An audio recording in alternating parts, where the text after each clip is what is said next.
Gente, hoy vinimos a mostrarle la trampa que hicimos hoy.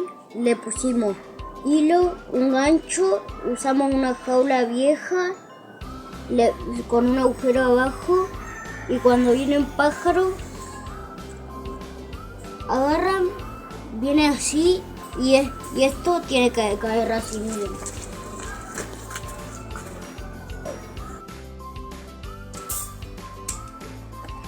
Y ahí caen los pájaros. Esa fue la trampa de hoy.